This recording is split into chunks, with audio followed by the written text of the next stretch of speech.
All right, we are live, Mr. Krieger. So watch what you're saying now. So, Oh, I couldn't just act up real quick. Okay. yeah. So I think you've been my guest before. So we're just gonna have a chat, and everybody, this is the prestigious Doug Krieger, author extraordinaire. He's currently working on 5 books. They'll probably all be at least 600 pages each. He has written books along the lines of Commonwealth of Israel. I will let you talk about your most recent book and how it relates to the end of the age, as opposed to almost 2,000 years ago. Because what we're going to be talking about is mainly your older book on Our Days Are Numbered, and we're going to be talking about. We're going to be discussing what I like to call my kindergarten 3-year-old class math of 6 + 1 = 7. And if you really want to get complicated, we're going to go with 4 + 2 = 6 + 1 = 7. So I'll let you start, and then I guess tell us, without all charts and everything, we don't need charts, but sort of how you arrived at a 2025 date as a terminus event and what you're expecting to occur over the next 3 years. And then according to your calculations and your understanding at this time, and again, neither one of us are dogmatic on these things.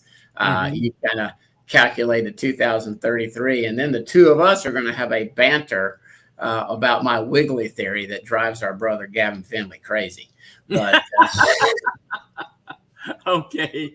You know, you're alluding to the 6,000 years, 6 days, each day being 1,000 years of man's number being 6. Let me turn this crazy phone off here. Forgive me. No problem. And anyway, what we have here is I became interested in this because of my mathematical background on biblical mathematics. I'm not talking numerology. I'm talking numerics. And the verse that really spoke to me was out of Daniel. And it is in chapter 8 regarding, and by the way, in religious history in the United States in particular, the founding of Mormonism, the Seventh-day Adventism, eventually Jehovah's Witnesses, all of that, which unfortunately in our teaching of history, and I was a school teacher for almost 30 years and an administrator as well, we never included some of those very important dates, the great disappointment in particular of 1843. Then 1844. Then 1844. Hey, our SDA brothers were pulling a Harold Camping before Harold Camping. So those dates were in American religious history extremely important, and a lot of that was taken from the vision of the evening and the morning sacrifices of the 2300 day prophecy. Now, if you go to Conservapedia, not Wikipedia, but Conservapedia, which spells like it sounds, Conservapedia, you'll see an article written by yours truly, along with about 20 other articles on prophetic subjects, everything from the beast to the 2300 day prophecy, which is really strategically important. And what happened at the Great Disappointment was that they were expecting the return of Christ, and they had calculated 2300 days as years. And they're not years. I believe those 2300 days fall within the framework of the 70th week of Daniel. And I've done quite a study on that and put that all together.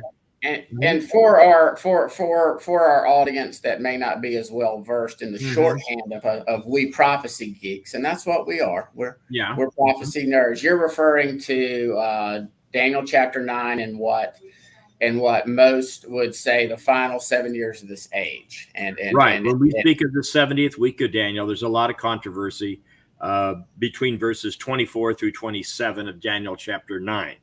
I'm alluding to chapter 8, which speaks about another messenger, which Joseph Smith of Mormon fame decided that was in Hebrew, and it is in Hebrew, the angel Palmoni, or the angel, or another messenger, okay, and whose name can also in Hebrew be translated as the wonderful numberer, okay, the wonderful numberer, or the keeper of secrets. You can find that in Wikipedia. I don't know if the Mormons bought that, but there it is.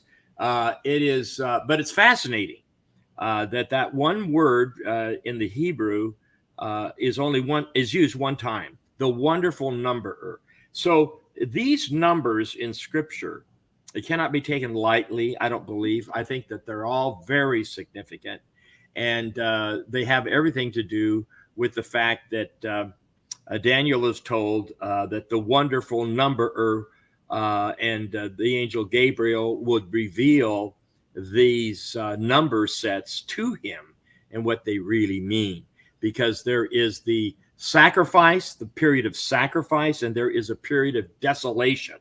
And the period of desolation is given in Daniel chapter 12, which says 1,290 days of desolation. And then, therefore, if it's the evening and the morning sacrifice, it's that the time of the sacrifice terminates at the period of time when the desolation commences. So, and I think I understand, you correct me if I'm wrong, you believe those 2,300 days fit within the final 7 years of this age. Right. 10 days of sacrifice with the dedication of a new temple. And then in the middle of the week, my thesis is that there is the abomination that makes desolate, terminates the sacrifice, and then it's an algebraic problem. In other words, X indicates the number of days of sacrifice plus 1,290 equals 2,300 days. Simple algebra. Okay, so we got to solve for X, the days of sacrifice. So the days of sacrifice within the final 70th week are 10 days of sacrifice. Then the abomination that causes desolation. And then there are 1,290 days of desolation, which is 30 days beyond 1,260. Now, in that last 30 days, which is beyond the 70th week, I believe is the pouring out of the wrath of God upon all they that dwell on the earth. And that is the wrath of God, of which God's people will not endure that. Okay. And so that would be hold on. Just so in other words, to your understanding, there would be the gathering, because I will not say the R word, of the elect. Yes. At a future Yom Teruah or Yom Kippur? Yes, it is a future Yom Teruah. And the reason why and this is hard to grasp. Well, great minds think alike, Doug. I mean, now if we can just get Gavin on. Yeah, here's where I'm at. And this is pretty wild stuff. Tom Horn and Flynn, David Flynn, who passed away, and his brother Mark, two wonderful twins, real men of God. Anyway, Dave Flynn and I came to the same conclusion apart from one another, which was at the same time. And he was, living in Montana or something, and I'm here in the middle of Babylon the Great, California, just in case you're not aware of that. California, Babylon? Yeah, California is the heart, the very soul of Babylon. And I don't plan on leaving. I'm going to stand with Daniel to the God, it's just come out of her. Yeah, just came out of it. I know. Yeah, we're all going to Canada. Good luck on that shot. Anyway, what I'm getting at here is this. I believe that the commencement of the 70th week, a la Dwight Pentecost and some others from Dallas, believe it or not, wonderful dispensationalists, but they determined that the Gog-Magog war, along with this fellow Arnold Fruchtenbaum, okay, you may know Arnold. Doug, this is going to sound so bad, okay? No. No. Let me tell a story. So right now I'm in the process of donating books and getting rid of some things at our house for charity. I was just doing that today. That's why I got this. Yes. So you just mentioned Dwight Pentecost. I was Things to Come. My dad had that book. Things to Come. Yeah. So and anyway, but they aren't going to the local ministry. They're going to the dump. Oh, brother. Well, I'm sorry, but God is moving on. ever since that I now see the clear era of dispensationalism, I don't want anybody else reading that nonsense. Well, we can all learn from our history, even with the failure of the Great Disappointment. Some great disappointment. Great truths came out of that. Number one is that the 2300 evening and morning sacrifice prophecy, the vision thereof, was not 1 day equals 1 year. 1 day equals 1 24-hour time frame, just like the evening and the morning were day one in Genesis. Okay, that's where I'm at on that. I don't want to get into the long creation, short creation thing, because I'm real simple. 1 day, 24-hour time frame. 12, that's it. I love 12. You know that. And I like 1,000. Yeah. and it goes with the fact. So anyway, what I'm saying here is that these 2,300 days are critical, meaning that Dwight Pentecost and those guys said that the commencement of the 70th week ushers in the Gog-Magog war. There are 7 months to clean up. Now, if indeed there is a 40-day time frame, 24 hours, 24-hour day time frame, 40 of them, which would commence the Gog-Magog war on a Passover, starting on a Passover. Follow me now. Okay. So you have and under your understanding, the commencement of the final 7 years of this age, and I won't use that term Daniel's 70th week, just like I won't say the R word. Yeah. But for the final 7 years of this age, that's all right. To your understanding, will commence on the first Passover, not the second Passover. Right. It commences on a Passover, and then there's 40 days, just as there were with the disciples when they were waiting to be baptized by the Holy Spirit. Jesus, it's a Pentecost thing. It's so there's a 40-day time frame where there is a judging, and the second prophetic war takes place. The first war being the Oracle of Damascus, leading into the Gog-Magog conflict. And then there are, follow me now, 7 months for the cleanup. Maybe it has to do with cleansing the land from radiation, whatever. Then there is 7 months in Ezekiel. And that 7 months, prophetic months, would be a total of 210 days.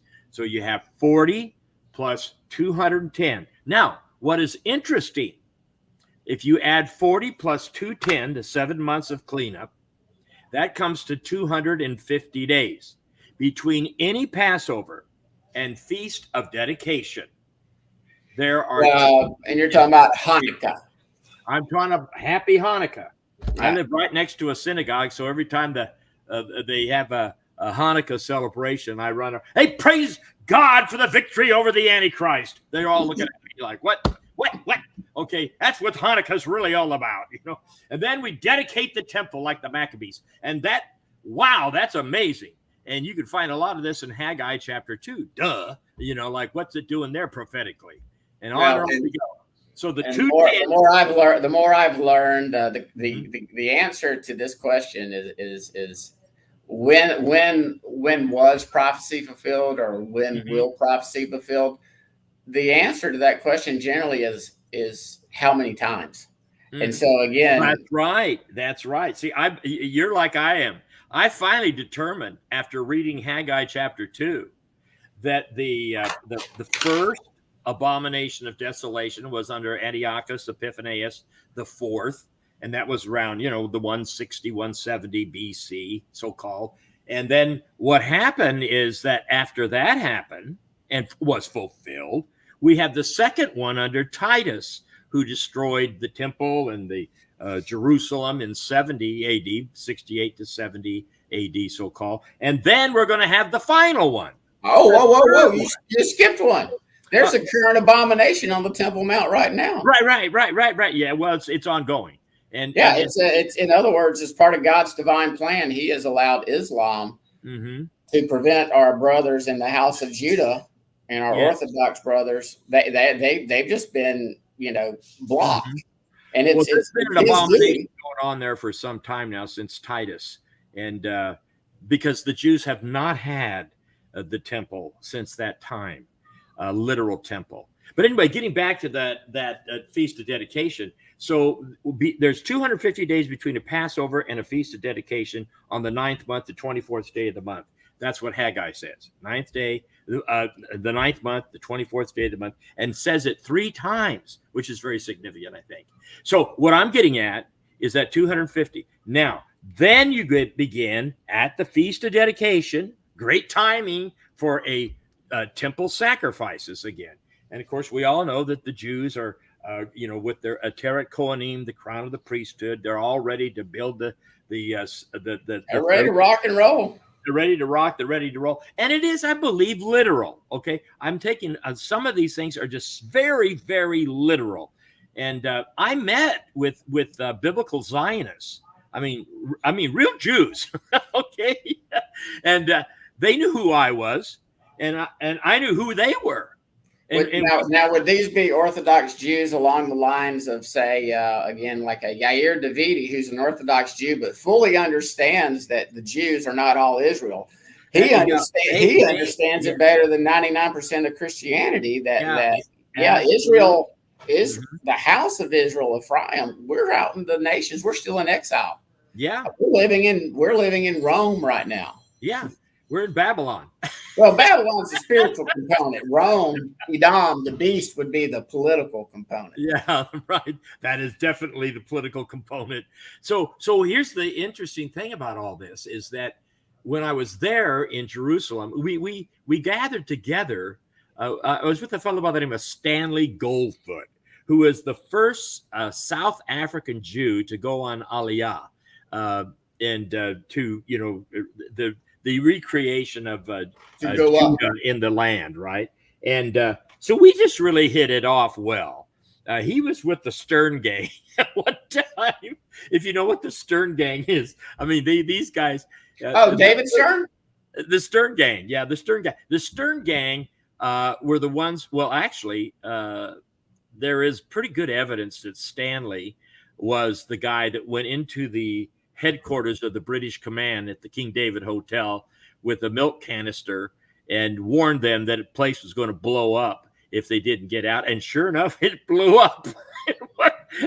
And so this is the Stanley. I hang out with some very interesting people. Anyway, what happened is that we met with about 20 to 25 of these modern Orthodox Jews, most of whom spoke very good English, incidentally, and a lot of Israelis speak very good English. And so their interest immediately, Scott, which really, outside of those wonderful chocolate strawberries that we were eating, they wanted to know, what do you think about Daniel's prophecies? And I thought, well, you're supposed to not get into that. I understand that Maimonides made a curse on that. If you tried to figure out the time frame of the Messiah in Daniel 9, you shouldn't be doing that. Why are you guys? I asked them the question. Why are you guys so interested? They said, well, because at the end of days, we're supposed to be interested in this. And I thought, wow, man, I mean, these are modern Orthodox Jews. Well, here's the cool thing, and this is sort of why this is one of my little, I like to call it biblical hobbies, this 7-day redemptive plan is, my dad didn't know this because it's not in his book, but he wrote a book called The 7x7 Plan of God. He saw it just in the 6 days of creation and the 6 years to work the land, the 7th day rest. The name of his publication company was Jubilee Publications, as a matter of fact. Well, that's cool. He self-published. So he saw this back in the early 70s within a year or two of getting saved, Doug. And then he started reading Christian Talmud like Hal Lindsey and White Pentecost. And Christian Talmud. That's what it is. Everything you write is Christian Talmud. It's Christian commentary on the word. That's what the Talmud is. Commentary on the word, right. Mm-hmm. So he started reading Christian Talmud, and then he went down the dispensational path. But he did not know, to your point, and he did not even know that the ancient sages and rabbis, pre-Messiah, pre-Yeshua appearing incarnate as the Word, were already teaching that Messiah would come at the end of the 4th day. There would then be a 2,000-year messianic age, followed by a 7th day, 1,000-year Sabbath rest. Wow, that's great. I've never heard that, but Yeah, that's yeah, I'll have to shoot you the information on that, the yeah. links, and then obviously, and he did find a few quotes. But this is pre-internet, but I have found where there's 30 uh, early. I will not call them early Christian fathers, but I will Mhm. say there are 30 authors whose writings have survived, or at least Rome has Mhm. allowed them to get out, who Yes. all taught the same thing, that Yeshua would return, Jesus would return at the end of the sixth day, followed by a 1,000-year millennial reign or seventh day Yeah. rest. Right. Right. So anyway, so you're talking to some Orthodox Jews, and I'm talking to some Orthodox, and that conversation lasted almost 4 hours until midnight. And it was the most unbelievable experience. I think I was really blown away by their interest, their knowledge, their humility. Um, and I got a whole different impression of biblical Zionism. And they are there in the land because they believe they are fulfilling biblical prophecy. So they take this very seriously. And of course, I believe they're fulfilling biblical prophecy as well. So we well, had that in common, right? and again, and that's where there is no doubt. First of all, real quick, just Hmm. want to throw this out there because a lot of people believe that, I think it's Isaiah 66 about a nation being born in a day Yeah. being fulfilled in 1948. Hmm. I believe that was a prerequisite for it to be fulfilled in the future. In other words, when you start reading Zechariah and the last two or three chapters are very Hmm. Judah centric, Judah had to be in the land. Yes. And unlike when you're even reading Zechariah, there's no that distinction between Judah and Hmm. Ephraim, or Judah and the house of Israel, is not made in those final few chapters. It is all about Judah. That's right. So That's they right. had to be in the land Right. for In order this for that to be in happening. order for this to be fulfilled. But there is Exactly. no way that that Isaiah passage has been fulfilled, because I like to say, keep on reading and let me know if any of that other stuff's been fulfilled. Absolutely. And by the way, speaking of Zechariah, I did write, it took me 33 years to write this book. And you can't really see it, on this thing, but you can see it. See that unsealing the end of days, the visions and prophecy of Zechariah. See, there it is. There it I is. have that book. It comes in and out. It's very esoteric. But anyway, It's a 33 good years. book. Well, okay. Thank you very, very much. Do I, you know? I you have my endorsement. That's great. But here's the funny thing, Scott, is that when I was writing that book, I didn't see. I've looked at Isaiah about the oracle of Damascus, 17, the oracle of Damascus, and that Damascus shall be a ruinous heap. It's never been that. It's the oldest inhabited city on the face of the earth. That's their claim to fame. You can see it on the outside of all of the city limits of Damascus, so called. And what happened is that in Zechariah, and this is, I could never put this together till after I wrote the book. So I'm going to put an addendum to the thing. But in Zechariah chapter 9, it speaks of the oracle of Damascus. And you read about Ashdod and all these names of Gaza and all this, and it's speaking of the same thing that Isaiah is talking about, Zechariah. Okay, so all of a sudden, after you read the first 8 or 9 verses, all very clearly the oracle of Damascus. All of a sudden, out of nowhere, believe it's verses 11 and 12. It says, it says, "Behold, your king cometh unto you, meek and lowly, and riding on a donkey, and the colt, the foal of a donkey." And then it says, "His kingdom shall stretch from shore to shore." I mean, you read those verses, and every one of those those two little passages, those two little verses, are recorded in every single gospel. Oh It yeah. is intensely messianic. What is it doing there immediately after the oracle of Damascus? That doesn't make any sense. Or does it? Mm. Or does it? I believe it does. Mm. And I believe it's the first and second comings of Messiah. And you see that he comes lowly first, and then he comes as King of Kings and Lord of Lords.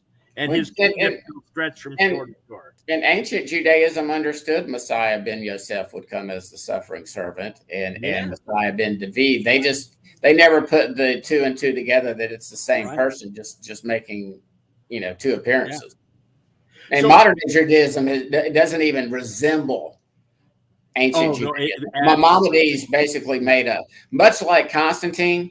Yeah. Maimonides made a new, really codified modern day Judaism. Yeah, he really did. Absolutely. And both religions have partial truths and have been at war at each other. Yeah, that's true. Very true. And so when you look at Zechariah chapter 9, and you see this oracle of Damascus, right afterwards, the intense messianic expressions of those two verses there in Zechariah just grip the heart. And it's talking about Messiah. And then the Christian scriptures, all the Gospels attest to those verses in Zechariah. I don't know of any other clear prophetic scriptures that are recorded.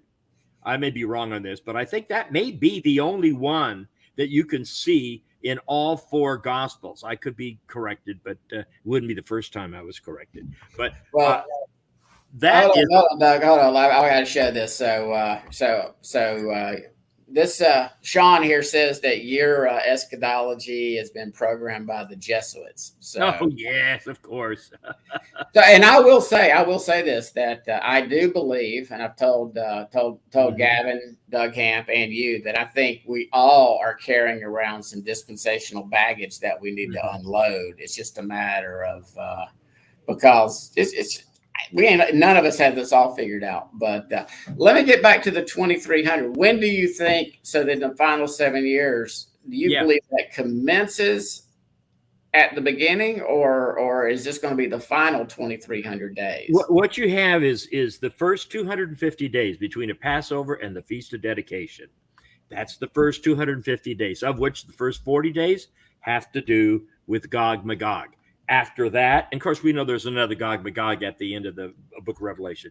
However, this is interesting, is that when you have that Feast of Dedication, you have 10 days of sacrifice, you have the final abomination of desolation, makes desolate, and it goes all the way to the end of the 70th week, which will terminate after 1,260 days. And then you have these 30 days beyond unto the 1,290th day.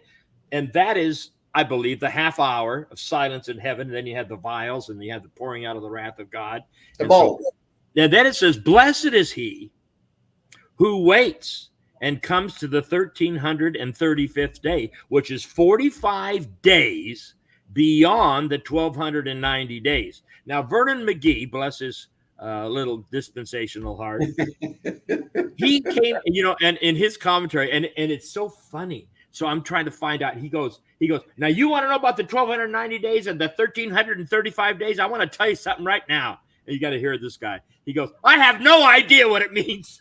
I have listened to Vernon before, and if I had any of his books, they'd be going to the dump. They'd be going too. But the beautiful thing about it is this. I believe the Lord has disclosed to us that 45 days is the coming of Messiah. Now, the way this timing works, now follow me through. Dave Flynn and I came to this conclusion that if it begins on a Passover, it will end on a Passover.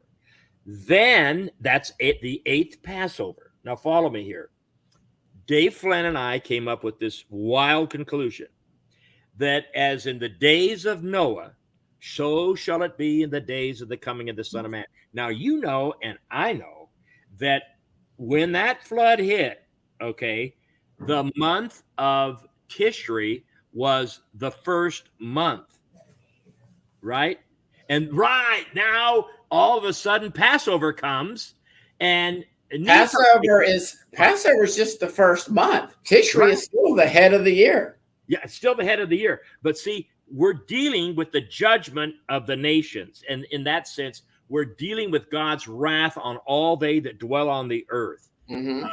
And it's interesting. Ray Stedman, another dispensation. I know where you're going with that, because if But he you're said on that Earth, they that dwell on the earth are those who have their fingers into the material world, and they are juxtaposed to they that dwell in heaven, that although they are persecuted by the beast, and he blasphemes those that dwell in heaven, their hearts and their souls, their attitude is a heavenly one, no matter what the persecution is. They are not those who dwell on the earth. I really like that juxtaposition. Now, at that time, the 8th Passover, the months will transfer back to Tishri, to the days of Noah. And that commences with Yom Teruah. Okay. Then you got the 10 days until Yom Kippur, which is the time of judgment and introspection. And that 10 days, the trumpets are sounding. It's really a sevenfold trumpet. It's really one trumpet that is sounding. It's the last trump. And then you got 30 days. Follow me now. You got 30 days of the judgment of the that's being poured out. Now, the rabbis agree with me on this. Check it out. The next month is Cheshvan, on the 10th and 11th of Cheshvan, which would be from 10 Tishri to Heshvan or Cheshvan. They believe that Rachel, the matriarch of Israel, okay, they have reserved that month, okay, now this is rabbinical tradition, for Mashiach. Mashiach will come in the month of Cheshvan. Now, I did not know that they affirmed that until after I had discovered it. Then I was validated by the rabbinical authorities saying the 10th and 11th that she will cry and weep no more, Rachel. There will be no more captivity for Judah. They will weep no more. And that blew me away. Then I said, well, wait a minute. Then how many days is it between 10 and 11 Cheshvan? Count 45 days unto blessed is he who waits and comes to the 1335th day. It just so happens that is the date of 924 and the rededication of the millenarian age and temple. That happens to be Happy Hanukkah and to anoint the most holy place. That ends the Daniel 9:24 right on time. So I'm just saying, it's a wonderful thing.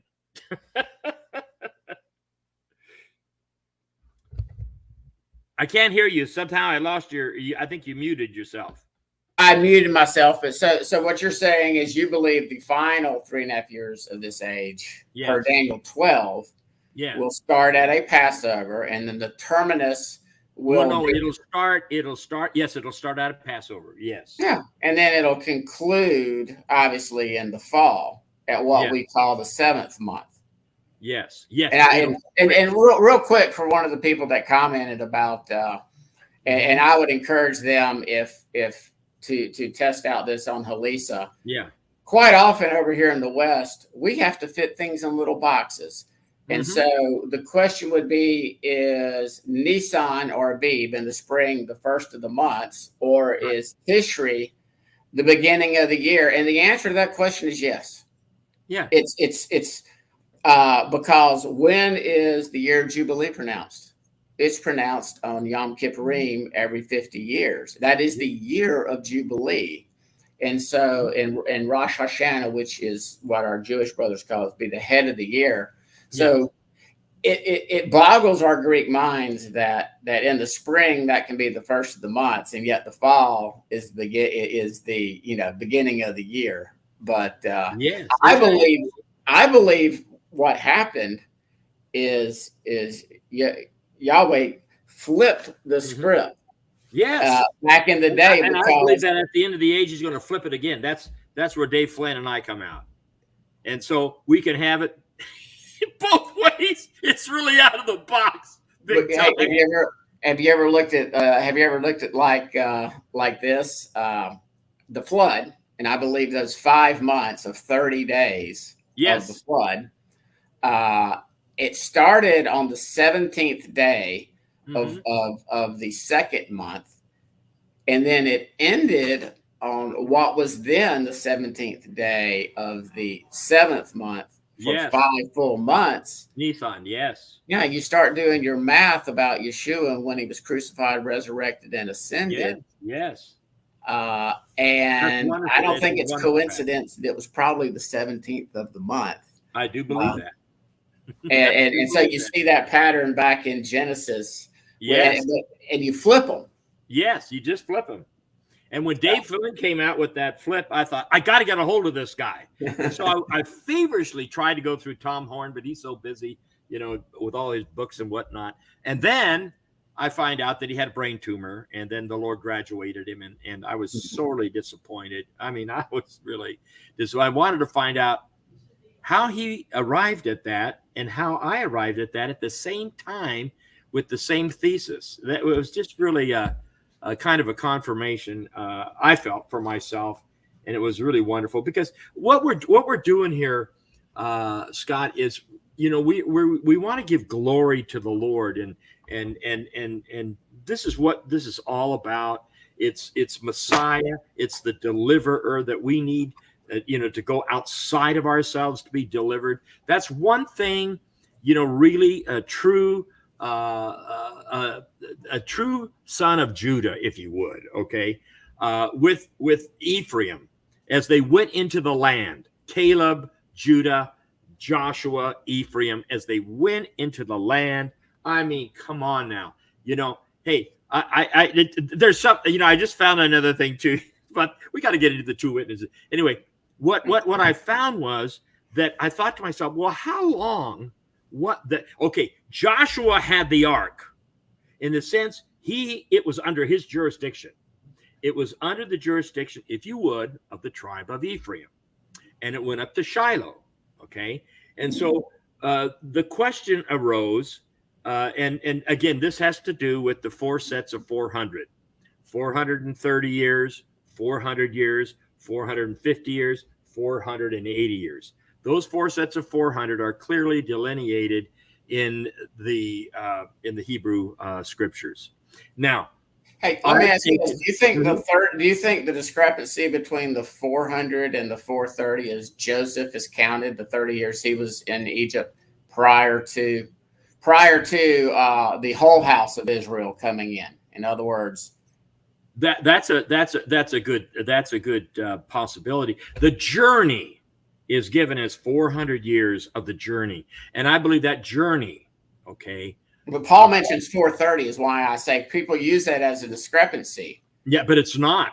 I don't know. It's not. No, I believe Joseph was there for 30 years. Yeah. In other words, from the promise. Now, the promise is connected in Galatians chapter 3 with Isaac. I believe that 430 begins with, now Isaac was 40 years old when he got married, Isaac and Rebekah. Okay. He didn't have a son, no seed.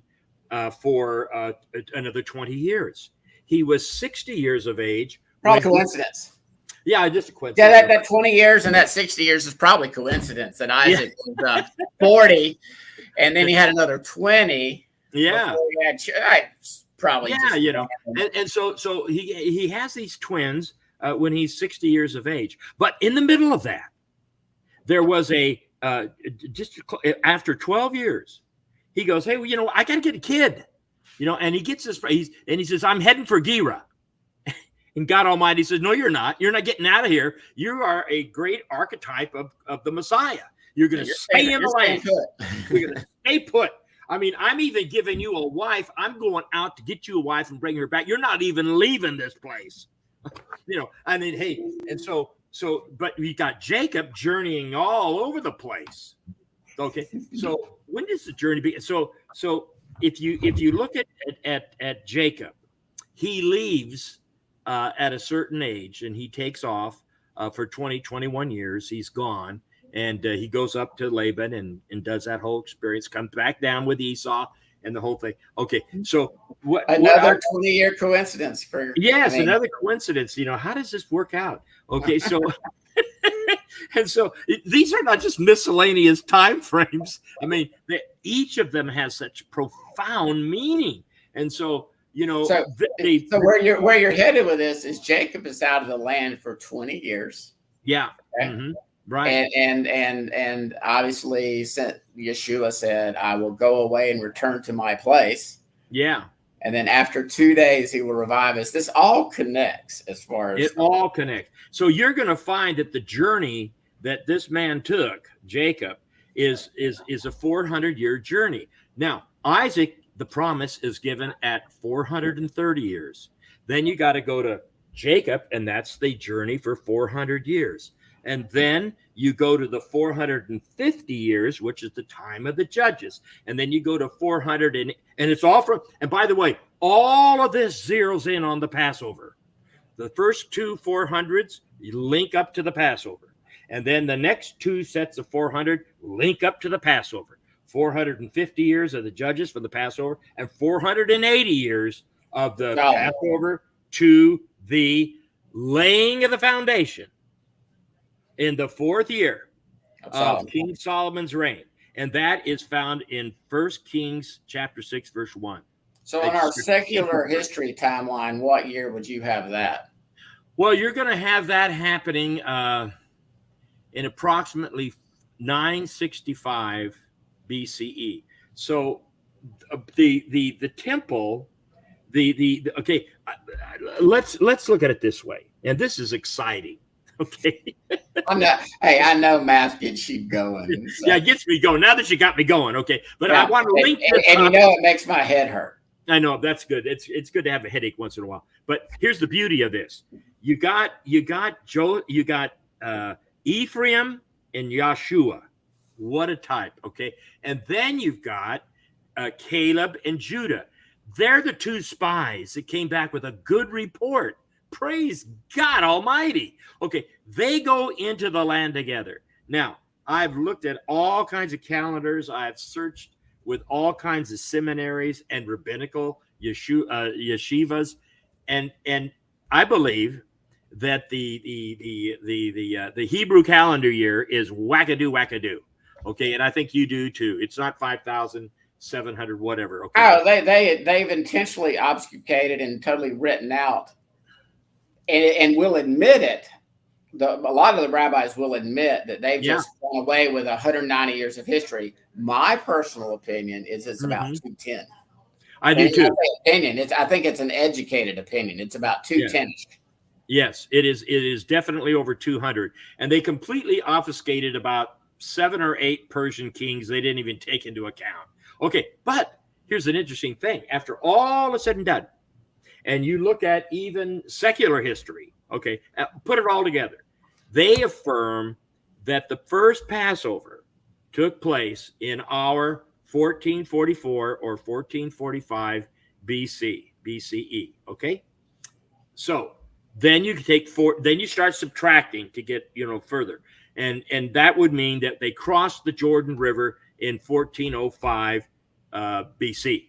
40 years wandering around the wilderness from Passover to crossing the Jordan. Okay, now from that point, it becomes so incredibly fascinating that the jurisdiction of Ephraim with the Ark of the Covenant at Shiloh, etc., with Joshua, okay, is 396 years. Now, the rabbis give it maybe 369 years, whatever, but it was 396 years. Now, the Philistines took the ark. 7 months, they had issues. Moving on. That ark then was brought back to Judah, and it stayed in the city of trees for 20 years. It doesn't go into the tabernacle until 20 years later. It's probably coincidence. Another coincidence. Okay, now here's something really interesting, but it's in Judah. It's in Judah for those 20 years. Question: how long was the Ark of the Covenant in the tent of David, in the tabernacle of David? And I figured it out. Prior to him buying the threshing floor? Yes. or post by? Well, everything from the threshing floor when it's finished, they brought it up with dancing and everything. It landed in the tabernacle of David, right? Well, that's what I'm saying. The threshing floor, and then the tabernacle was established, and then ultimately the temple built in the same location. So the Correct? question is, how long was it in the You tabernacle tell me. until the temple? You I tell me. found out. 33 years. Or 30. Exactly 33 years. Okay. And that's okay. So Yeah. here's In your book, I'm assuming you've got a chart for that, right? I do have a chart. Just happen to Somebody said they like charts, but Doug and I came on and we started talking, and we didn't even like get around to him being able to share his screen. But here's the rest of that story. So the 20 years in the city of trees, which by the way, you can go to this day and they've got a awful structure there of some kind of a quote church, right? And then you go into the from let's say, okay, so from the time of the 7 months when David reigned in Hebron just over Judah for 7 months, and then he reigned over all Israel after that. So you got to watch that reign. So there's 7 months. And by the way, that 7 months that the Philistines had that ark was the same 7 months that David reigned just over Judah. Now, then you got those 20 years, and then you've got how long did 33? And so when you add it all together, okay, this gets really interesting. When you add it all together, you find out that the Ark of the Covenant was in the hands of Judah all this time from the city of trees until Nebuchadnezzar hauled it out of there in about 586 BC.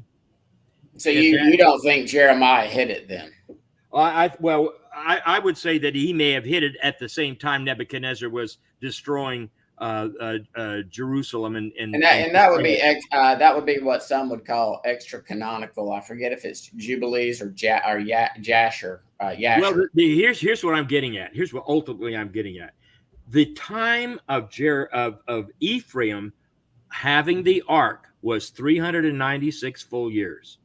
The time of Judah having the ark was exactly 396 years.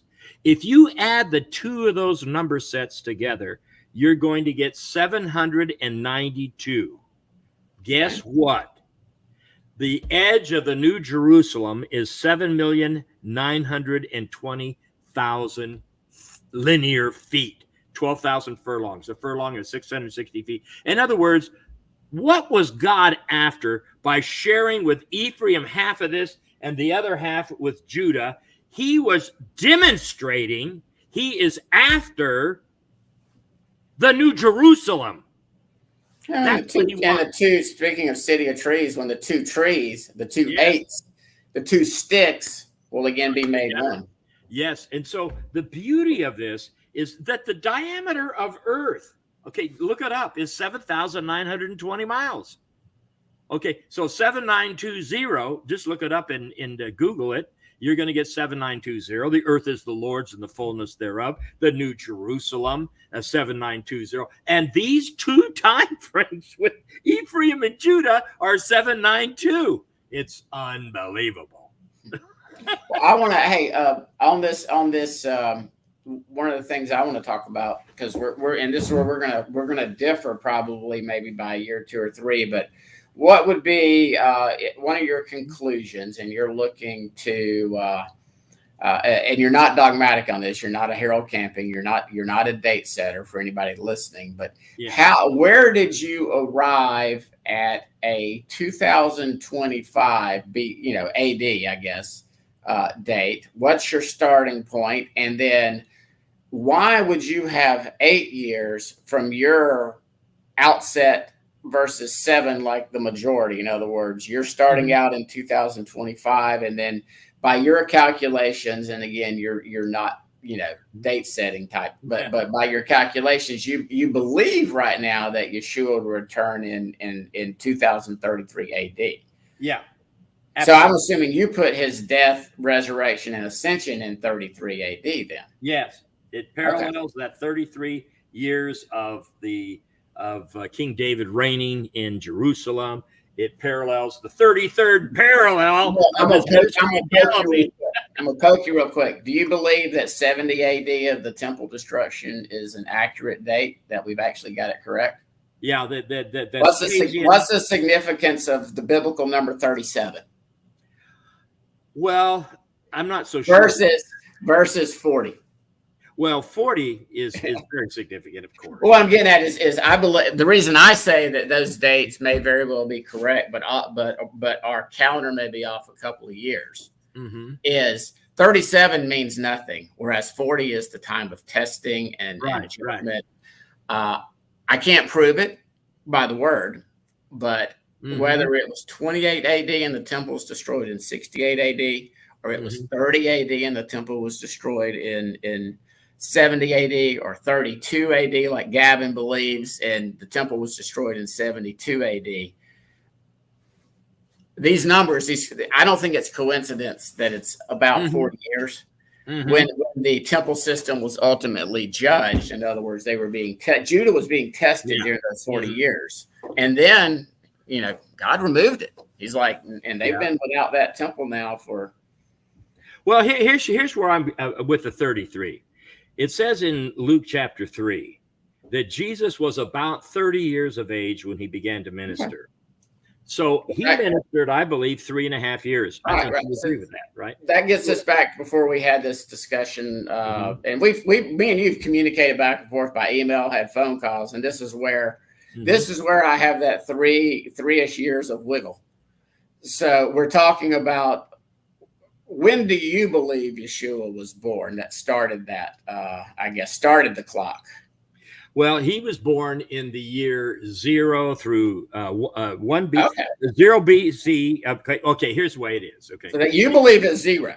I believe in 0, 6 months, terrestrial time, Earth time. I understand. And then here's the thing. 1 AD is 6 months on terrestrial time. Now, if you go to NASA, which is really interesting, as far as celestial time, 1 BC is a full year. 1 AD is a full year in heavenly celestial time. They do make a difference, where 1 BC is 6 months and 1 AD is 6 months on terrestrial Earth time. Why that is the case, I am not sure, but they do. All right, so you're going to confuse people with that. I purposely set up to confuse people. So again, your starting point, and this is sort of the argument I'm making. Your starting point and your calculations and your understanding of there being a 0 birthday, if you will, is where you're getting at. It's 33. On Passover. He was born on a Passover and he died on a Passover. Well, and that's where we would differ, my friend. Yeah. Okay. You could be forgiven, but not understood. well, that's where I would encourage anybody that hasn't tested Michael Heiser's teaching on the Revelation 12 celestial sign of the woman and how, and again, he's not dogmatic on it either, and I'm not, but September 11th, 3 BC was a Yom Teruah. It's when, and I certainly couldn't teach this right now other than just pirating what he did. But again, so if that's correct, as far as the starting point versus a 0, then your 33 becomes 30. So well, well, I mean, it would. In other words, if your 0 BC was really 3 BC, your 33 is now 30. Well, yeah, but getting back to Jesus, Jesus began his ministry very clearly as a priest about the age of 30. Quite frankly, I figured it out. It was 29 years and 9 months. That's not dispute. The starting point is again, some people say as early as 6 BC, some people say as late as 2 AD. That's where we're in the wiggle room. Right. Okay. And so we can agree on the fact that he lived a full 33, up to a 33-year time frame. Now, I haven't adopted Michael Rood 70. Michael Rood has a theory that it was just 70 weeks. So but he's definitely in the ministry. minority. The Jesus's ministry was 70 weeks. Is that what you're saying? Well, that's what he teaches and argues, and he makes a pretty good point. I'm not dogmatic. I personally believe it was 3.5-year ministry, but absolutely, because if you read the Gospel of John, you've got room there for about 4 Passovers, a feast of dedication, a feast of tabernacles, and a feast of what is it? Tabernacles, and a feast of atonement, Day of Atonement. So I see 7 feast days in the Gospel of John, and especially the number of Passovers would indicate that it was a 3.5-year ministry. And so I'm just saying, okay, that having been said, is that I go back, to these dates of 2025. I begin in 3975 BC as the creation date of Adam. Okay. And I can indicate that by the time of Moses's birth. If you go back 80 years from, if indeed the Passover occurred in 1445, you go back, just add 80 years to that, if you would. You're going to come into 1530 BC. And then you're going to have 2,450 years to the creation of Adam. Now, the reason why I'm bringing up that 2450, if you divide that by 490, you're going to get a clear 5 sets of 490 epical Jubilee cycles. Then you're going to get the birth of Moses. Then you're going to get 80 years to the Passover. And then from there we go. Okay. So I'm just saying that's how I arrived at that particular date of 397. So you're a 49-year Jubilee person, and you count the 50th year as the first year in the next cycle? Right. In other words, well, to some extent, it's a long story, because I do believe that God is a 49er. Okay. And I take that from the universal lampstand of Zechariah chapter 4. 7 conduits to 7 lamps equals 49 conduits.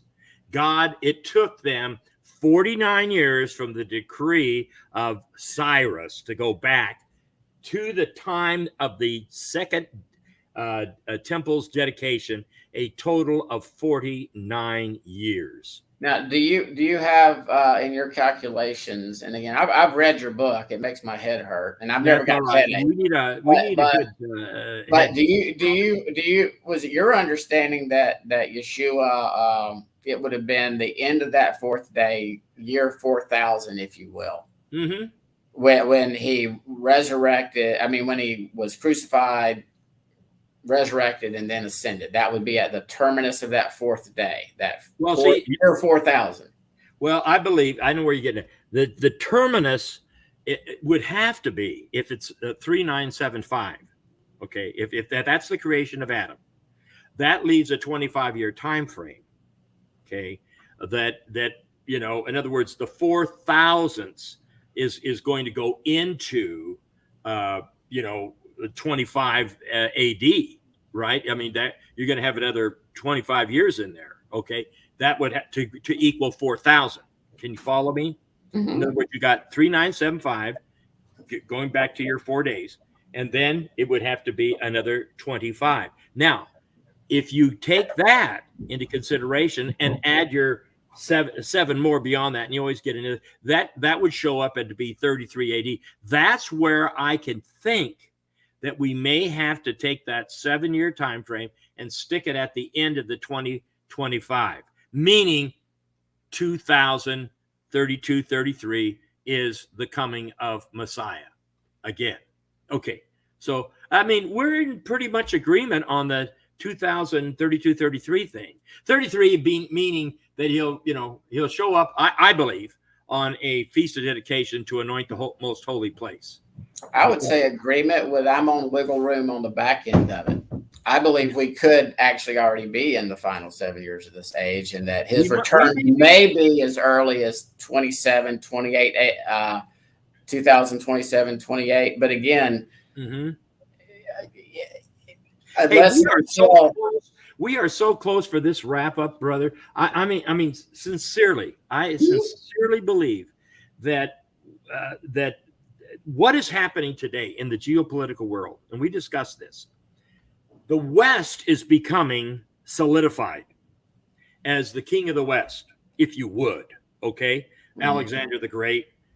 This thing kept going westward. You got the Babylonians, the Persians, the Greeks, and the Romans. This thing just kept going west. Oh. Right? America's just modern day Rome. Absolutely. We're just, we're the transplant. Okay. And so this thing kept going west. We're the big toe on the right foot. Yeah, we are definitely the big toe on the right foot. This thing really simplified. Now, the incredible thing here is that the West has been sort of fragmented. They got their attitude here. They got the Finns and the Swedes doing their thing. The Austrians are doing their thing as far as NATO goes.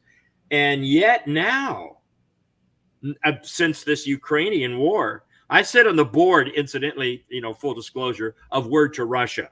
I mean, I really know what's kind of going on in Ukraine right now. And it to a great extent. I mean, here's and just real quick, Doug, that I've talked to so many people throughout my life. I've been obviously, my daddy took me to see the late great Planet Earth from Hal Lindsey's movie, which made an impression on me as a young child. Then obviously, when my his hobby was biblical prophecy and theology and just learning, and I've inherited that. So this has been something, but it's weird. My dad really thought, and it's in his old book, he really thought that it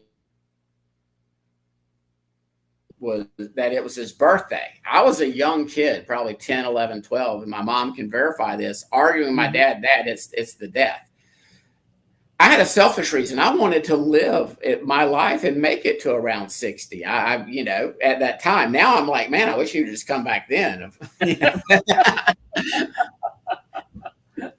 But to make a long story short on this, when all this stuff happened in the 80s with camping, I was telling my dad, we're not even close to 2030.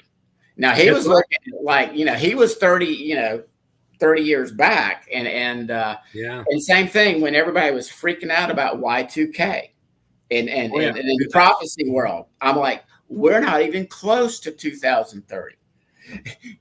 In 2014, when the blood moon stuff went nuts, I'm like, we're not even close to 2030. Oh, yeah. And then 2020 happened. And I'm like, we're close to 2030. We're getting real close now, man. and to your point, up, bro. That's right. Well, we can look at the geopolitical situation and how things are converging and aligning, as our brother John Haller likes to say, and accelerating. But I like to just point out to people, because a lot of times, if they've ever been interested in prophecy, they get once bitten, twice shy. And they don't want to touch it with a 20-foot pole, or they've heard all the camping stories. They've heard the stories about the SDAs, and now we're in the investigative judgment. Everybody has swung and missed. That as of this time, and so the common reaction is, no man knows the day or the hour. No man knows the day or the hour. Of course, if I run around in China right now going Turkey Day, Turkey Day, Turkey Day, they don't know what the heck I'm talking about. Americans know I'm using Americans know I'm using an idiom for Thanksgiving. Yeah. And the day that no man knew the day or the hour was an idiom for Yom Teruah. That's right. And that's why when Paul writes, I don't even need to write to you about the times, the appointed times or the seasons, the feasts. Yeah. You yourselves know fully well he's coming back on trumpets. That's right. That's right. I'm telling you this, that's very, very, absolutely. I concur with that. So that no man knows the day or the hour is an excuse to say, well, only the Father knows, not even the Son. In Matthew, it doesn't say that. Just, no man knows the day or the hour. But it's interesting. The fact of the matter is, did not that have something to do with the master of the house would have known what the hour was then the guy that's keeping guard at the temple would have been awake, and he would have known what the watch was. And if he's caught asleep, okay, as in the days of Noah, okay, then this guy is going to be tarred and feathered, because he's not watching the temple. He's not attentive. He's not ready. And Tammy's been watching some of my other interviews with people. But so and the key here is in Genesis 1:14, the Hebrew word, it horribly translated as seasons, is appointed times. I believe it's the same exact thing for the horribly translated from the Greek to the English. Nobody the seasons. In other words, we're not talking about winter, spring, summer, or fall. No. We're talking about his appointed times, his feast. Nothing happens. Nothing major is going to happen except on an appointed time. And this, and our dispensational brothers, bless their heart, thinking that they could get raptured any day. They really just don't understand that. No, the imminent. Our Creator is a mathematician's mathematician. Yeah, he is an engineer's engineer. Is absolutely. He is not coming back on just any random December 25th. Right. Totally agree. It ain't happening.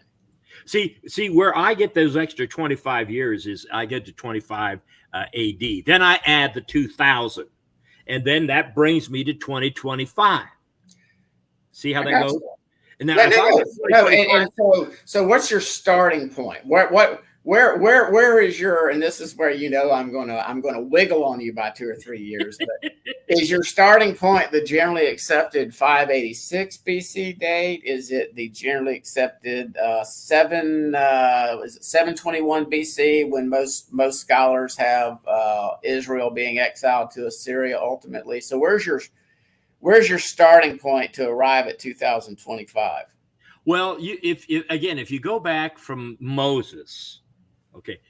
Let's just use the generally accepted BC date. So we're talking about 14. Words, okay, where do I get 2,450 years? Okay, that's the question. I get it from Genesis 6, verse 3. The 120? Man's days. Okay. Okay, this is where you get man's days are numbered, he's measured, and so forth, right? That turns into a very tricky Hebrew circumstance. It's man's days. If you read it, it says they shall be 120 years. Right? But that word is not years. That word should be translated something different. Yes, that's exactly right. In fact, it says this. It says, I'm thinking of a number set. Okay. And I've got it in my book. Okay.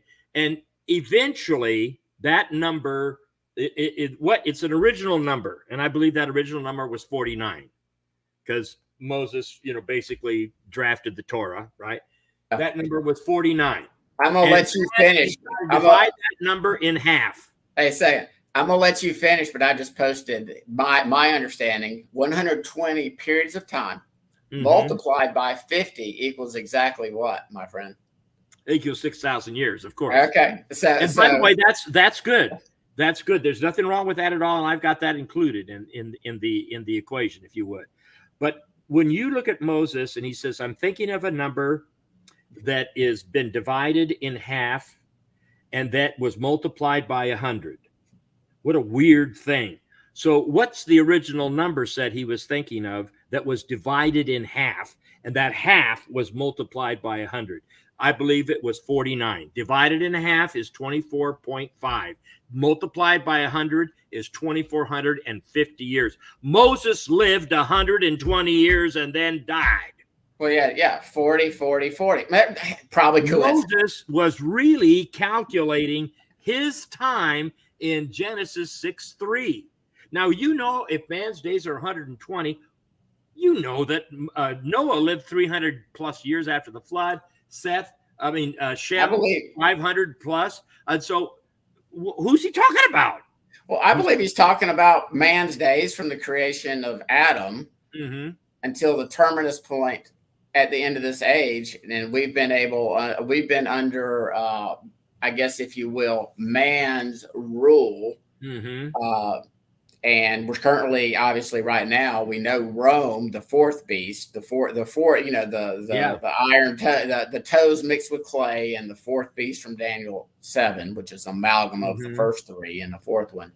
But we're currently still in that system, and then obviously, when the Son of Man, comes per Daniel 7 and destroys in Daniel 2 and destroys the system, and I believe that's at the end of that sixth day.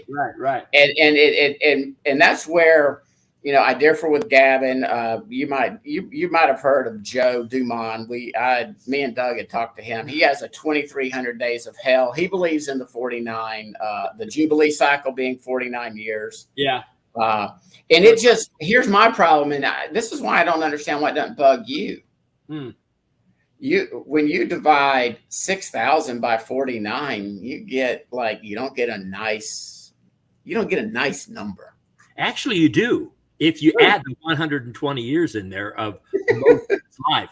See, okay. Listen to this: 2,400. I see where you're going. Plus 120. Plus 3,450 is going to give you exactly 6,000 years. I'm just saying. As long as it totals up 6,000. Yeah, it has to total up 6,000. We are in agreement with that. But so I take which is really fascinating. There are 7 sets of 490 on the other side of Moses' death, 7 sets, and there are 5 sets of 490 between the creation of Adam to the birth of Moses. Moses is the 120 in the midst.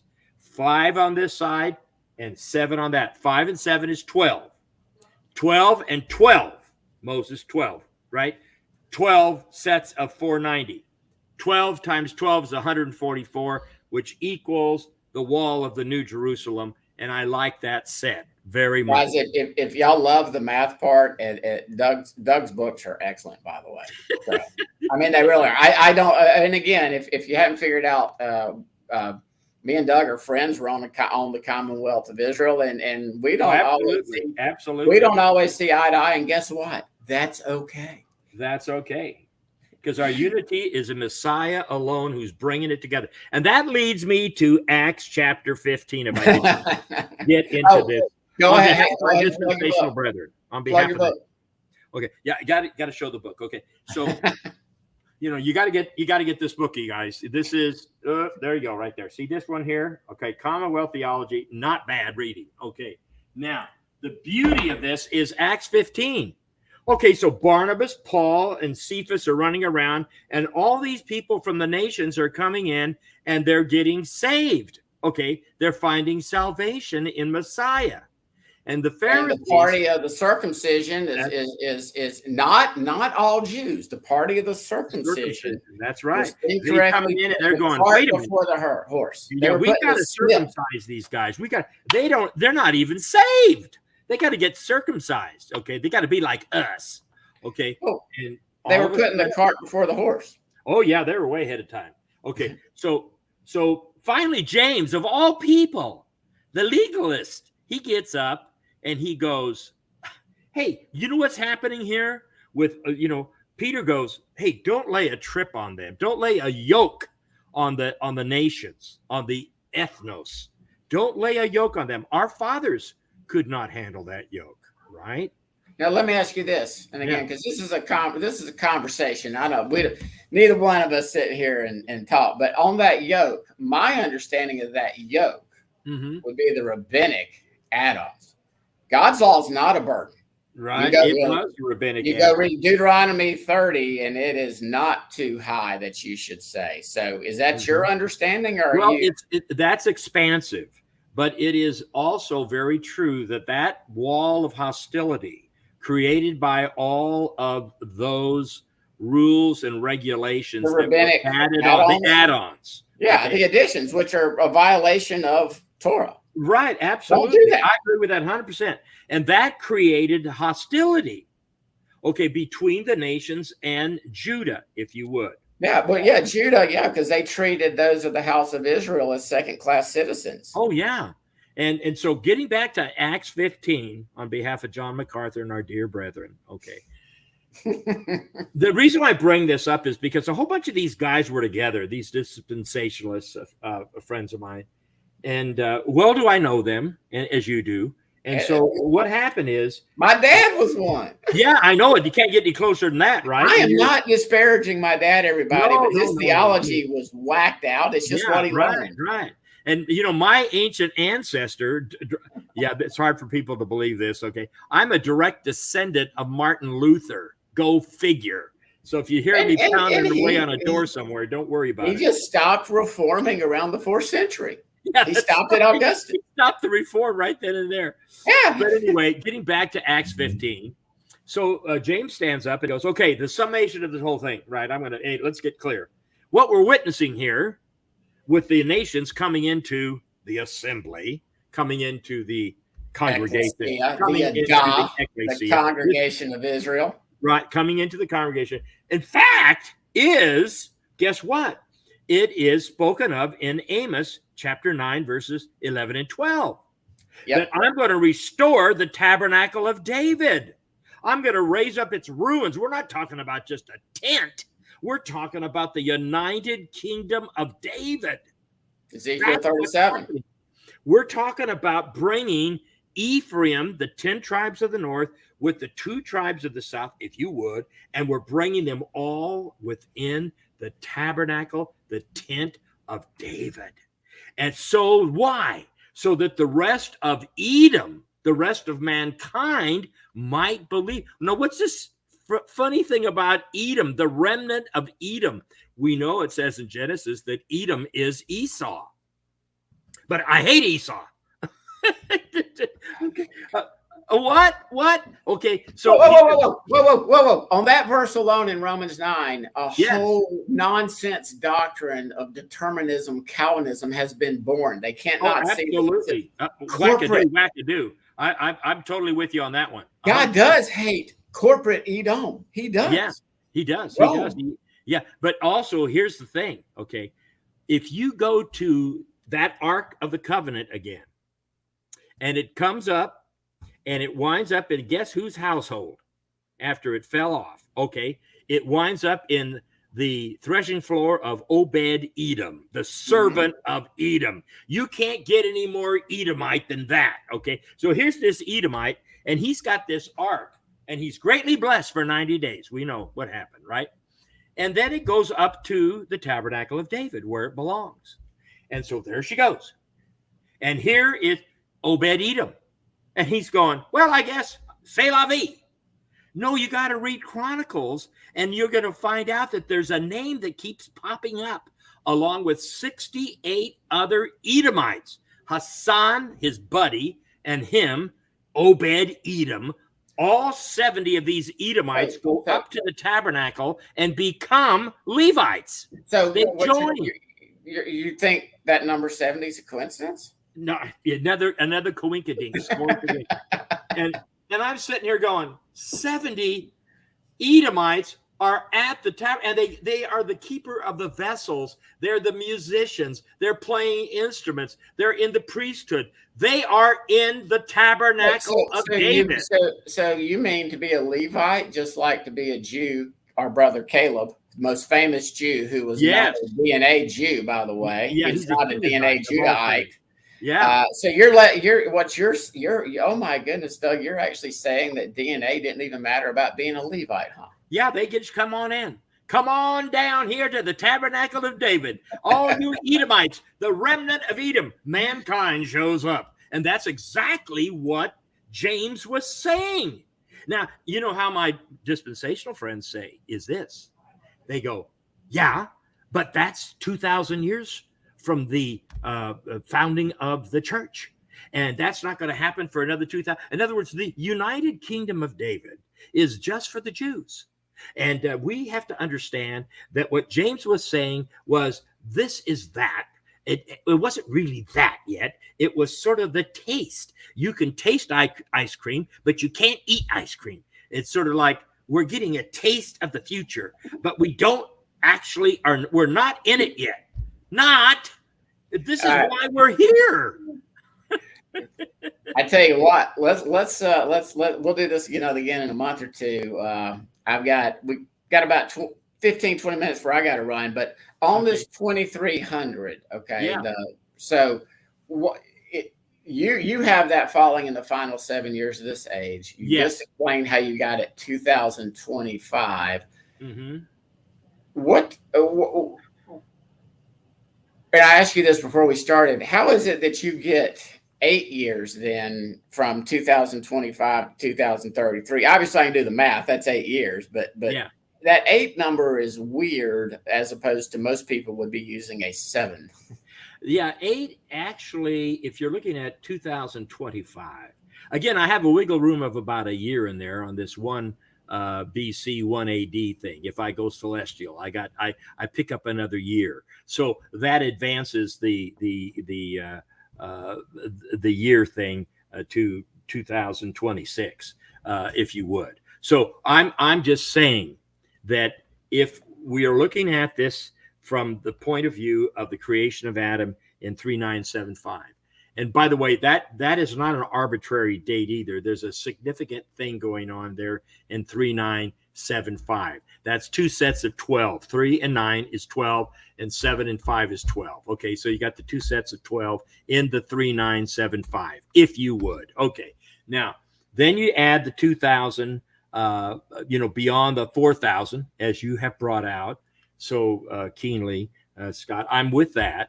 And so I'm taking that 2,000 years beyond 2025, and I'm beyond 25 AD, and adding the 2,000 to get to 2025, 2026 AD. And then the 70th week, the final week. And we're around 2032, 2033, and the coming of Messiah. And so in the fulfillment of Zechariah, the complete fulfillment of Zechariah chapter 9, verses 11 and 12. By the way, the third prophetic war is the campaign of Armageddon, when the willful king will hear of rumors from the east, and the north will trouble him, and he will go out and annihilate many. That is the final conflict, and he will gather them together in a place called Armageddon.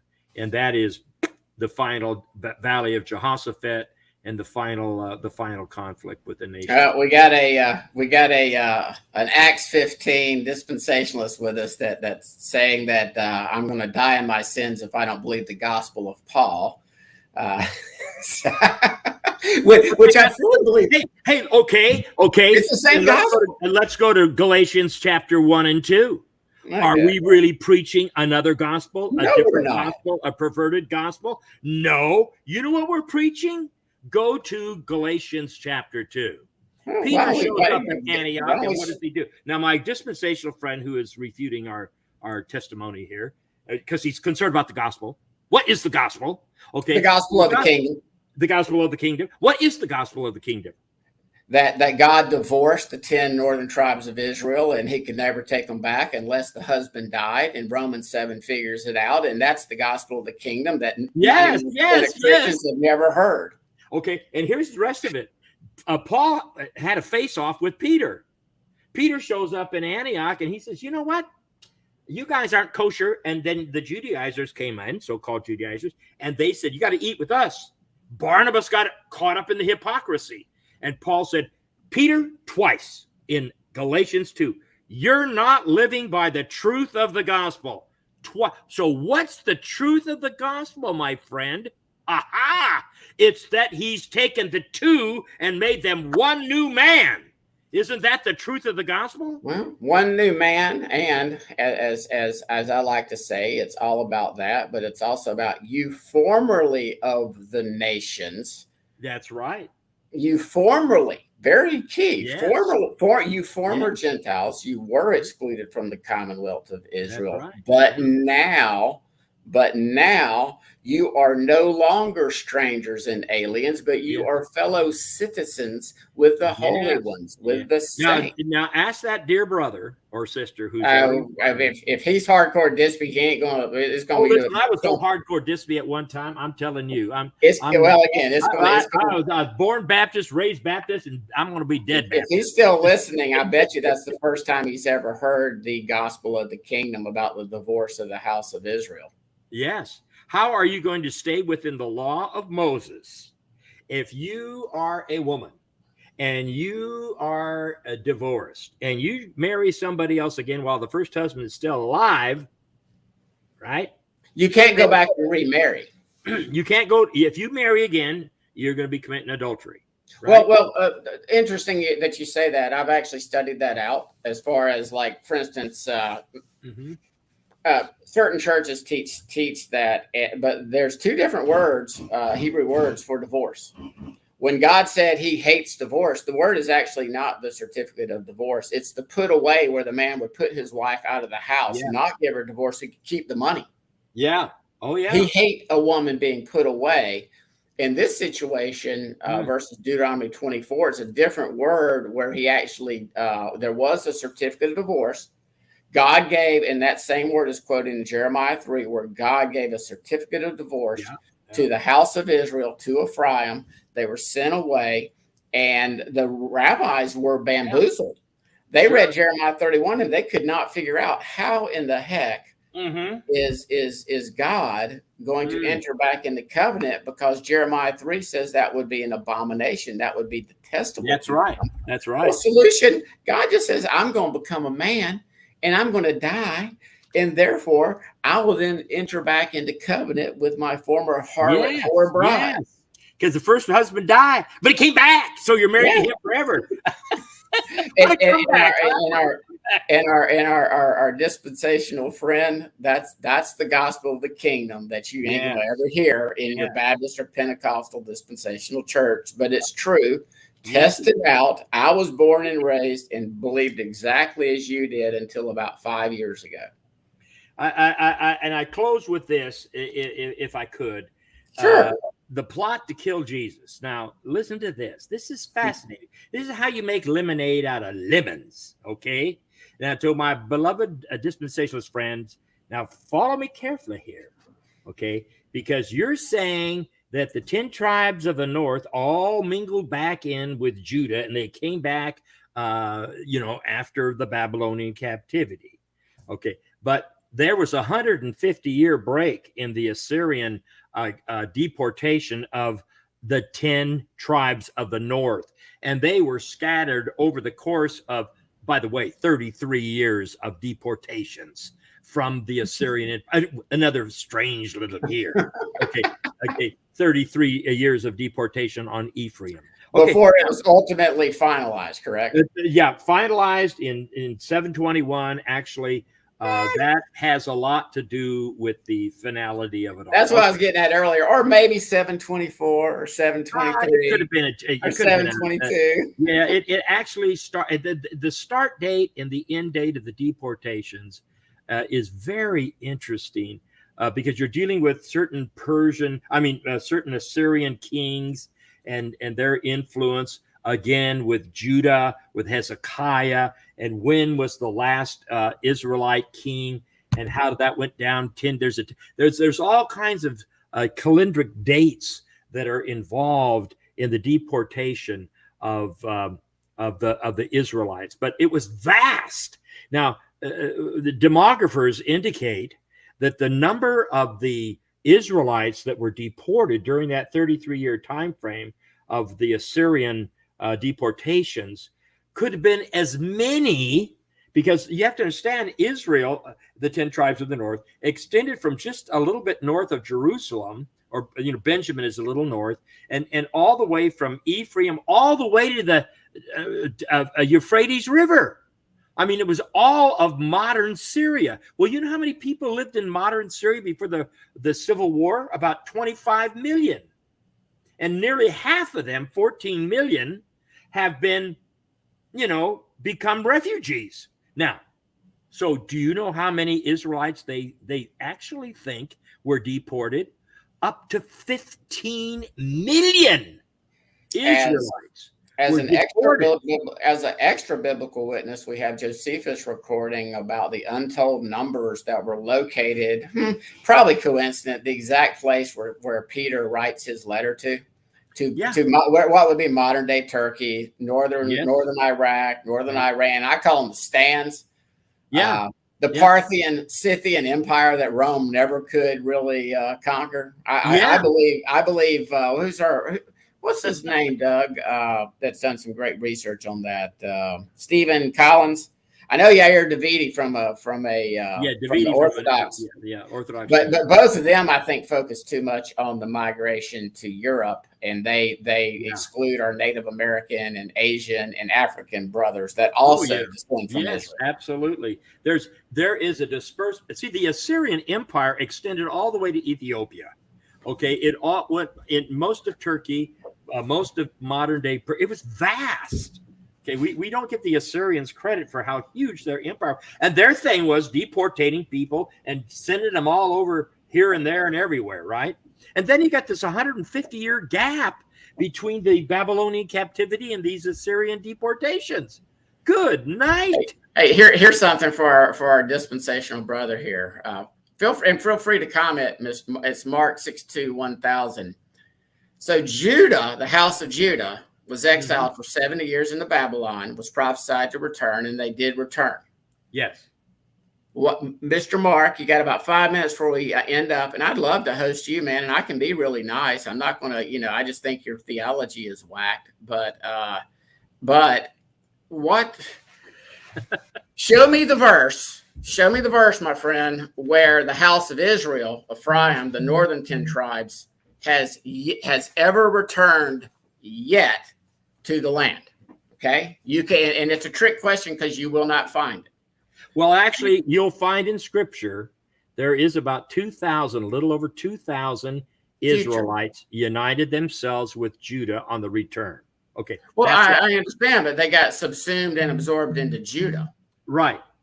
Well, then you'll find out, that Anna, she was of the tribe of, one of the Israelite tribes, Asher. And you're looking at this, well, there's one, we've got one. Okay, well, there's a handful, just a handful. Well, but again, the point being, it is recorded in the Word by, I think it's in Kings and Chronicles, that to that day, the house of Israel was still in dispersion. Yeah, Hosea chapter 8. Hey, that ought to clear everything up. Hosea 8 says that Ephraim is swallowed up of the nations. Finney. Okay. I can tell right now our friend Mark, the only thing he has ever been presented with is the false Catholic and Reformed replacement theology, brother. We are not talking about replacing. No, we're not replacing. We're fulfilling. It's the same thing Jesus said. Hey, I'm not here to abolish the law. I'm here to fulfill the law. No, and here's the other thing for Mark to think about real quick. Those wild olive trees, are they grafted into one singular olive tree fed by the root that is Messiah? And what is that olive tree, my friend? Go to Jeremiah 11:16-17, and you'll see that olive tree is both the house of Judah and the house of Israel. Yeah. And if you can only see that, go back to Genesis 1, it has always been the plan of our Creator and God to create a unity, and then there's a division in order to bring a multiplication to come back into unity, and that's what he did. Yes. Ephraim literally became the fullness of the Gentiles. Yes. You can't, this gentleman, and I'm not going to sit here and say he's not saved and burning in hell and calling me a Jesuit Freemason. This guy is the epitome of everything that's wrong with Christianity right now, is that you Jesuit Freemason liars can go to hell. So, again, I really don't want that brother in my foxhole. There may be some disputes, okay. But before we go, can I quote this verse? Sure. Okay, this is Caiaphas. He starts the conversation off, which is fascinating. So I'm reading from John. I know where you're going. Caiaphas knew this much better than our brother Mark. Yeah, right. Caiaphas is a little more open. But maybe Mark is doing the same prophetic thing here. Who knows? So he's making lemonade here. John is, out of Caiaphas' statement in verse 49. Then one of them, of course, all of them are really excited about the fact that Lazarus is raised from the dead. And everybody's believing into this name of Jesus. And they're really getting concerned they're going to lose their position with the Roman government, all this. Then one of them, named Caiaphas, who was high priest, of course, Alexander was also in there, that year spoke up. You know nothing at all. I like the beginning of the conversation. That sounds like Mark. That sounds like the classical Judean thing, right? Okay. And so he says, you guys don't know anything at all. You do not realize that it is better for you that one man die for the people than that the whole nation perish. Now, he's being very self-sufficient there with regards to Judah and saying, hey, this guy Jesus has to die, because if he doesn't die, man, we're all going down. Okay, so this is what he's saying. But John says he didn't say that on his own, but as high priest that year, he prophesied. What? He's prophesying. Oh, but isn't he kind of self-centered on this whole thing? No, he's literally prophesying that Jesus would die for the Jewish nation. Wow. And not only for that nation, but also for the scattered children of God. And that phrase, teknon, the children of God, John 1:12, as many as believed on him, to them gave he the authority to become the children of God. This same phrase. The children of God are scattered all over, to bring them together and to make them one. That's the NIV, and I love it.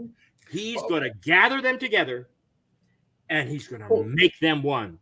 This alludes, and then look at this. This is something. Mark can no longer comment right now, Doug, but anyway, he's going to make them one. In other words, the gospel is Christ died for not just Judah, he died for the nations, and not just that. He's going to gather them together, the scattered children of God all over, and he's going to make them one. That is Ezekiel 37. That's Ezekiel 37. What happened to Jesus right after that? It says this. They're going to get him, right? So instead, he withdrew to a region near the wilderness in a village called Ephraim. Probably oh, my goodness. Why? You thought he went to Bethany. How about Jericho? That's probably a coincidence. Another coincidence, and he took off and he went to a village called Ephraim. And what does Ephraim or Ephraim mean, my friend? It means overflowing. And you know what overflowing is all about? It's the fullness, the completion, and I mean the blessing. Hey, this thing about the gospel. This person says he's going to die for the gospel. Well, let's get clear. The gospel is he's going to make us one. And he's going to take the children of God scattered abroad, the Ephraimites, the remnant of Edom, and he's going to bring them all together and make them one. And he's doing it right now. He's working on it now, right? And the mutts. And it doesn't matter if you, I think everybody's got a little bit of Abraham in them, but it really doesn't matter. Yeah, amen. Amen. I mean, it's irrelevant.